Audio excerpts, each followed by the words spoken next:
تو ہم ان کو چیک کریں کہ ہم ان کی نسلیں، ہماری جو یہ نسلیں کس طرف جا رہی ہے، کس چیز میں انٹرسٹ ہے ان کا، کیونکہ یہ تو بہت آسانی سے جو ہے نا وہ برین واش کر رہے ہیں۔ اب ظاہر سی بات ہے، میں نے آپ سے کہا کہ بچوں کو اس کے بارے میں علم نہیں ہے اور معلومات نہیں ہے کچھ بھی اپنے دین کے بارے میں، اور نہ ہی والدین کو اتنی فرصت ہوتی ہے کہ وہ ان کے سوالوں کے دین کے بارے میں جواب جو ہے وہ قرآن کی روشنی سے دے، جبکہ یہ دینا بہت ضروری ہے۔ اس سے آپ کی بھی معلومات میں اضافہ ہوتا ہے اور آپ اپنے بچے کو بھی ایک بہت بہترین سیکھ دے پاتے ہیں۔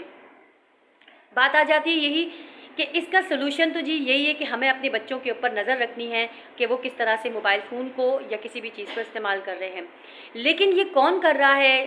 صرف چند سکوں کے لیے، چند ڈالرز کے لیے، صرف دنیا کو خریدنے کے لیے یہ کام کیا جا رہا ہے۔ آپ کو پتہ ہے جو لوگ یہ کام کر رہے ہیں، بچوں کا اور بچیوں کا برین واش کر رہے ہیں اور ان کے دلوں میں شکوک اور شبہات پیدا کر رہے ہیں اسلام کے لیے، یہ بھی مسلمان ہی ہیں۔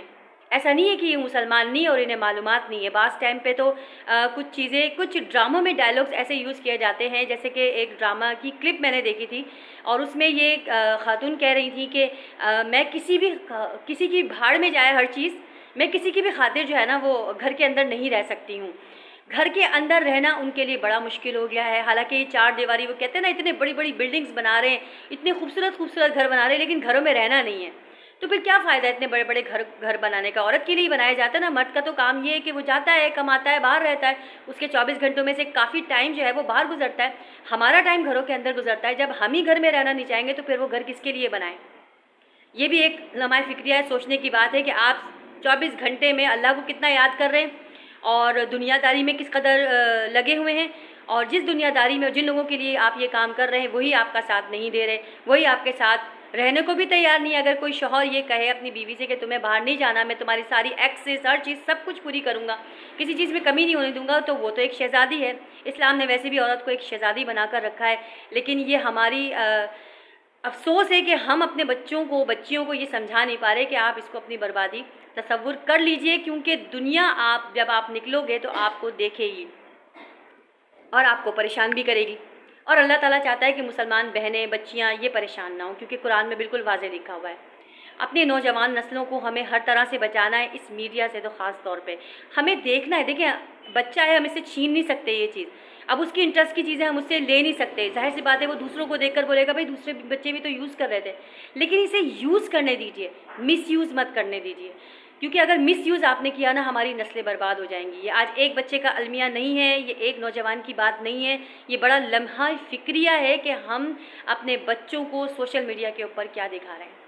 دوسری بات میں آپ سے یہ کہنا چاہتی ہوں کہ جتنے بھی نوجوان نسل ہے وہ اپنی آپ کو گروم کرنے کے لیے یوٹیوب کو یوز کر رہا ہے، اور جتنے بھی مطلب چیزیں ہیں کیا نام ہے انٹرنیٹ کے اوپر اس وقت موجود، میں یوٹیوب کا نام اس لیے لے رہی ہوں کیونکہ میں خود اس کے اوپر بات کر رہی ہوں آپ سے، یوز کر رہا ہے، تو آپ یہ بھی دیکھیں کہ وہ کیا یوز کر رہے ہیں، کون سی ویڈیوز دیکھ رہے ہیں اور اس کے اندر کتنا زیادہ امپلیمنٹ کر رہے ہیں۔ اگر وہ آپ سے کوئی ایسا سوال پوچھے جو دین اسلام کے خلاف ہو یا اللہ تعالیٰ کے تصور کو جو ہے نا وہ نعوذ باللہ وہ سمجھے کہ ایسا کچھ بھی نہیں ہے، بس یہ ایک قدرت ہے، قدرت کا نظام ہے اور چل رہا ہے۔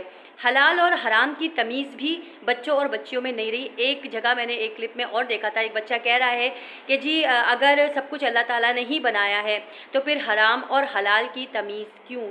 تو یہ انتہائی مطلب حلال اور حرام کی تمیز تو ہمارے دین کا سب سے بنیادی حصہ ہے، جس کی وجہ سے ہم اپنے آپ کو برائیوں سے بچا سکتے ہیں۔ آپ ایک گھر کا سربراہ جو کہ حق حلال کی کماتا ہے، بھلے وہ بہت زیادہ نہیں کماتا، لیکن اپنے بچوں کو کس طرح سے اس نے پالا اور کس طرح سے اس نے اس کی جو ہے نا وہ ہر ریکوائرمنٹ ادا کی کہ بچے بہترین جگہوں پر پہنچے ہیں، کیونکہ ان کے پیٹ کے اندر حلال کی کمائی ہے۔ اور اسی طرح ایک حرام کاری جس نے لاکھوں کروڑوں کمائے، بہترین بلڈنگ بنا کر اپنے بچوں کو رکھا، لیکن اس بچوں کو بسا نہیں پائے اس میں۔ اتنی بڑی چیز جس کو وہ چیلنج کے طور پہ کہہ رہا ہے اور اس کو کوئی پوچھنے والا نہیں۔ میں تو حیران اتنی ہوتی ہوں ہم مسلمانوں کو ہو کیا گیا ہے، ہمارے سامنے اسلام کی بات کو اتنا ڈیپلی ہم لیتے ہیں تاکہ ہم اس کے حساب سے چلیں، اور ہم اپنے بچوں کو نہیں سمجھا پا رہے یہ چیز۔ اگر ہم اپنے بچوں کو یہ چیز نہیں سمجھا پائیں گے تو ہمارا سمجھنے کا بھی کوئی فائدہ نہیں ہے، کیونکہ نماز اگر میں نے پڑھ لی اور میری بیٹی نے یا میرے بیٹے نے نہیں پڑھی تو مجھ سے اس کا بھی سوال ہوگا۔ کوئی ایک شخص بھی اٹھنے کو تیار نہیں ہے کہ وہ ان سوشل میڈیا پر یا پھر ٹی وی چینلز کے اوپر روکے لوگوں کو کہ وہ یہ کیا بات کہہ رہے ہیں۔ وہ کیا بات کہہ رہے ہیں، وہ کیا بات سمجھانا چاہ رہے ہیں۔ اس لیے میری آپ سے اور تمام لوگوں سے یہی درخواست ہے کہ پلیز اس پیغام کو آگے پہنچائیں، لوگوں کو بتائیں، اپنے بچوں کو بچائیں۔ اگر ہم نہیں بچائیں گے تو ہماری بھی پکڑ ہے۔ یہ دین بڑی محنتوں مشقتوں کے بعد اس پوری دنیا کے اوپر پھیلا ہے، اس کو سنبھالنا ہمارا کام ہے۔ ہم امت محمدیہ ہے، ہمارا کام ہے کہ ہم اسلام کی ہر بات کو کونے کونے تک پہنچائے، تاکہ کوئی بھی دشمنان اسلام ہماری طرف بری آنکھ سے نہ دیکھے، صرف ڈالرز اور پیسوں کے لیے ہم لوگ اپنے دین کو نہ بیچیں۔ ویڈیو اچھی لگی ہو تو پلیز اس کو شیئر سبسکرائب ضرور کیجیے گا، اور مجھے کمنٹ میں بتائیے گا کہ آپ اپنے بچوں کو ان تمام چیزوں سے بچا رہے ہیں یا نہیں۔ جزاک اللہ خیرہ۔